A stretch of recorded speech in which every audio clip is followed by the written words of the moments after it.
जिंदगी बे बंदगी शर्मिंदा है, जिंदगी बे बंदगी शर्मिंदा है। यहाँ हम सब मुसाफिर दिल ना लगा,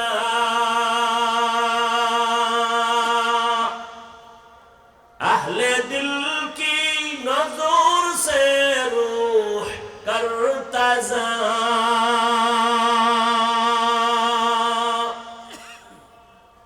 शाह दौलत सब फकीर गर नेक नहीं, शाह दौलत सब फकीर गर नेक नहीं।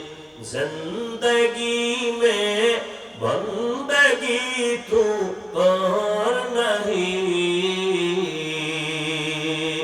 जिंदगी पे बंदगी शर्मिंदा है, जिंदगी पे बंदगी शर्मिंदा है।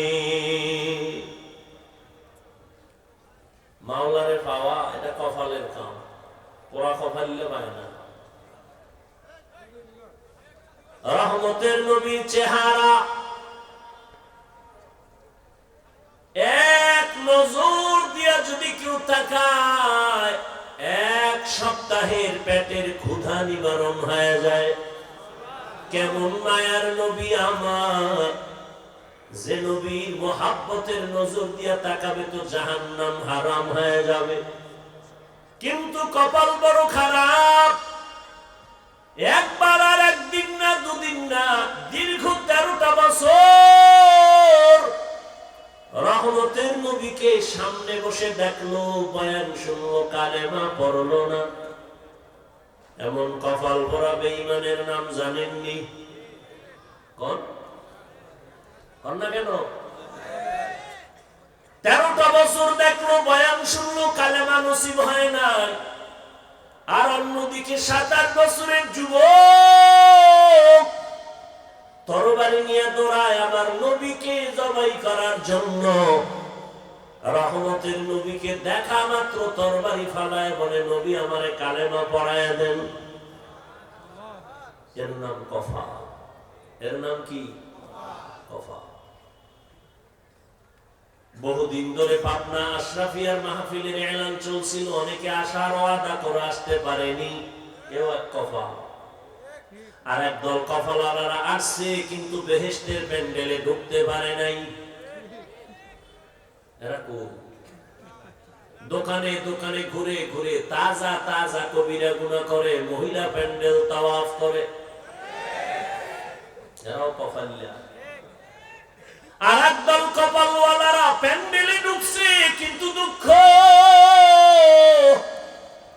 কলবটারে খুইলা বয়ান শোনার জন্য বসতে পারে নাই, গজবের মোবাইল দিয়া কলবের দরজা আটকায় রাখছে। এরাও কপাল ভরা। বলার দায়িত্ব আমার, মানবেন কিনা সে দায়িত্ব আপনার। আমি আল্লাহর আদালতে হিসাব দেওয়ার ভয় আমি হৃদয় থেকে বলতেছি। 24টা ঘন্টাই মোবাইল চালাইছো, আল্লাহ বেহেশতের বাগানে নিয়ে আসছে, 2 ঘন্টা মোবাইল না চালাইলে কি মরে যাবা? কেন মোবাইল হাতে নিছো? কপাল বেশি ভালো না। তুমি মনে করো কাম করতেছো, আমি কি তুমি আকাম করতেছো? তোমার এটা কাম না, এটা আকাম। তোমার এটা বুঝার মেধাও নাই, কোনটা কাম কোনটা আকাম। কয় ভাই দাওয়াত কা আলহামদুলিল্লাহ, কয় আপনার বাড়ি, কয় নাউজুবিল্লাহ। এই মোবাইলের আপন বানাইয়া মা বাবার সাথে বেয়াদবি করেছো, এই মোবাইলের দিকে সারা রাত গুনার নজরে তাকাইয়া চেহারাটাকে নষ্ট করেছো। শুধু তাই, এই মোবাইল তোমার কিডনি নিয়ে গেল, হার্ট দুর্বল করলো, ব্রেন দুর্বল করলো, লেখাপড়া ধ্বংস করলো, চরিত্র ধ্বংস করলো। এই একটা মোবাইলকে কেন্দ্র করে মায়ের সাথে বেয়াদবি, বাবার সাথে বেয়াদবি, শিক্ষকের সাথে বেয়াদবি, আলেমের সাথে বেয়াদবি। এই মোবাইলকে কেন্দ্র করে কত মা বাবার টাকা চুরি করেছে রে সন্তান।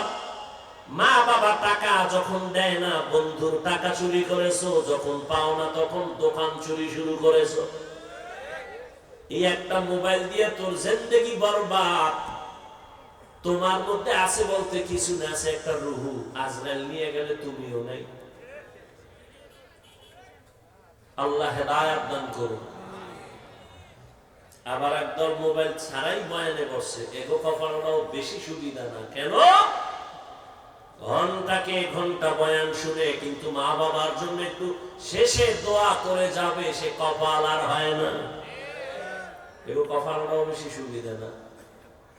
বিড়ির নেশা, পাগল হয়ে গেছে। আর শয়তান তো বসে নাই।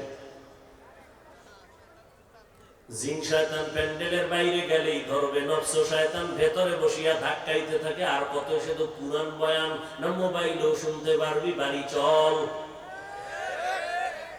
ওয়াজে আইছে যাওয়ার সময় কি নিয়ে যাবে? একটা বেলুন কিন, একটা বেলুন কিনছে আর একটা প্লাস্টিকের মাছ। ম্যাডাম কয় ওয়াজে গেল, আশরাফ দিয়ে কি পাইছো? কইছে মোনাজাতে বেলুন কবুল হয়ে গেছে। আপনারা হাসেন। এখানে বেহেশতের বাজার, ওয়াজ উপলক্ষে আবার ভিন্ন দিকে আছে জাহান্নামের বাজার। ওয়াজ উপলক্ষে দোকান হবে কেন? খেলনার দোকান কেন? বেলুনের দোকান কেন? সেই দোকানে বেপরদা নারী কেন? সেই কবিরা গুনার দায়ভার কে নিবে? 2 ঘন্টা বেচা কেনা কি? ওয়াজে আসছেন, বয়ান শুনে বাড়ি যাবেন। পাবনা শহরে মার্কেটের অভাব নাই, গ্রামে গ্রামে সব দোকানপাটের অভাব নাই। ওয়াজে উপলক্ষে আইসা আবার সেখানে খেলনার দোকান হবে কেন? বেলুনের দোকান হবে কেন? আবার সেই দোকানে বেপরদা মেয়েরা ঢুকবে কেন? যুবকরা ঢুকবে কেন? বলে গেলাম, চিন্তা আপনার। শুধু এখানে না, সারা দেশ ঝামেলায় পড়ে আছে। এই জন্য কই, আন্দোলন একবার না, মুসলমানের আন্দোলন বারবার।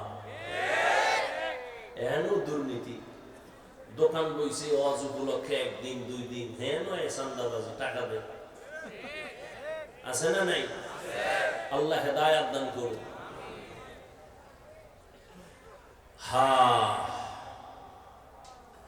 যেই মানুষের এত সম্মান, আল্লাহ বলেন ওই মানুষ আমি আল্লাহ চোখ দিলাম দেখে না, কান দিলাম শুনে না। কাহা শুনে, কিন্তু আমি যা শুনতে বলছি তা শুনে না।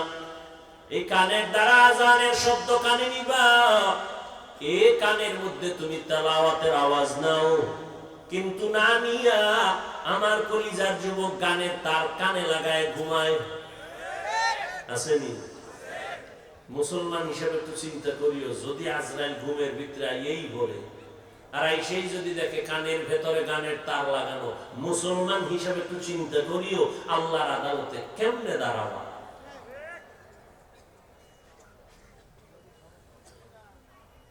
আল্লাহ দেয়া নিয়ামত এই জবান, এত সুন্দর আওয়াজ।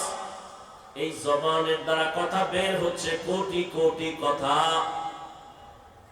1 প্লেট খানা নিলাম খাওয়ার জন্য, 2-4 মিনিট খানাটারে আমি রিসার্চ করলাম, হাত দিয়ে চোখ দিয়ে কোনো ময়লা আসেনি, উপযুক্ত নাকি অনুপযুক্ত কোনো ভেজাল আসেনি।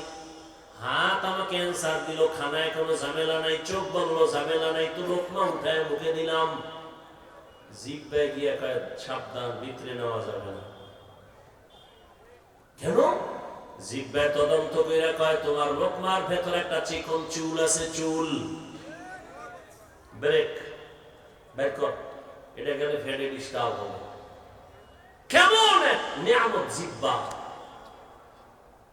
কাদের কুদরত দারি বর কামাল, আনতা রব্বি আনতা হাসবি যুল জালাল। এতক্ষণ জিহ্বার নিয়ামত এ বিষয়ে কিঞ্চিত কথা বললাম, এবার বলবো জিহ্বা মারাত্মক এক অস্ত্র, এ নিয়ে কথা। কেমন অস্ত্র? বেলেডের মতো, এটার চারদিকে খালি দাঁড়, যেদিকে মারে ওদিকে কাটে। বলে কেমন? এই জিহ্বা নাড়ায় নাড়ায় এক আল্লাহর বান্দা বিধর্মী হঠাৎ করে বলে ফেললো লা ইলাহা ইল্লাল্লাহ। এই জিহ্বার একটা আওয়াজ বান্দা মুমিনের খাতায় নাম উঠায় ফেললো। খুব খেয়াল করে, এই বয়ান করবো না দোয়া করে যাব? এলোমেলো করেন কেন ভাই? নিজেরও ক্ষতি করেন, অন্যের ক্ষতি করারও অপচেষ্টা করেন। আপনার কপালটা এমনটা, জীবন বরখাও খালি মানুষের ক্ষতিই করবে। আপনার কপালে কি মানুষের উপকার পাবে না? قال رسول الله صلى الله عليه وآله وسلم خير الناس من ينفع الناس। ওরে মানুষ হইছো, ভালো মানুষ হইতে পারলি না রে যুবক। রহমতের নবী বলেন ভালো মানুষ ওই ব্যক্তি যার দ্বারা অন্যের উপকার হয়। মায়ের কষ্ট দিয়ে জীবন কাটাইনি, তোর ব্যবহারে মায়ের মনে কষ্ট, বাবার মনে কষ্ট, শিক্ষকের মনে কষ্ট। মা বেজার তোমার উপরে, বাবা বেজার, শিক্ষক তোমার উপরে বেজার, আমি হুজুরও বেজার বেয়াদবি করার কারণে, তোমার বন্ধু বেজার তোমার ব্যবহার খারাপ। জীবন ভর মানুষের কষ্টই দিয়েছো, কোনদিন কি সান্ত্বনা দিতে পারবা না? মাওলাই বেহেশতের বাগানে নিয়ে আছে, এখানেই শতাল বাহানা শুরু করেছো। আল্লাহ হেদায়েত দান করে। জীবন ভর খালি মানুষের ক্ষতি করলা, উপকার করবা কবে? আল্লাহ উপকারী মানুষ হিসাবে আমাদের কবুল করেন। একটা কুকুর কেমনে বুঝাইতাম সারা রাত মালিকের বাড়ি পাহারা দেয়। কোনদিন কুকুর মালিকের সাথে বেয়াদবি করেছে? বলেন না কেন ভাই? আমি বলছি না আপনি মানেন আর না মানেন, স্বীকার করেন সত্য ঘটনা। কুকুর সারা রাত মালিকের বাড়ি পাহারা দেয় না? মালিকের সাথে বেয়াদবি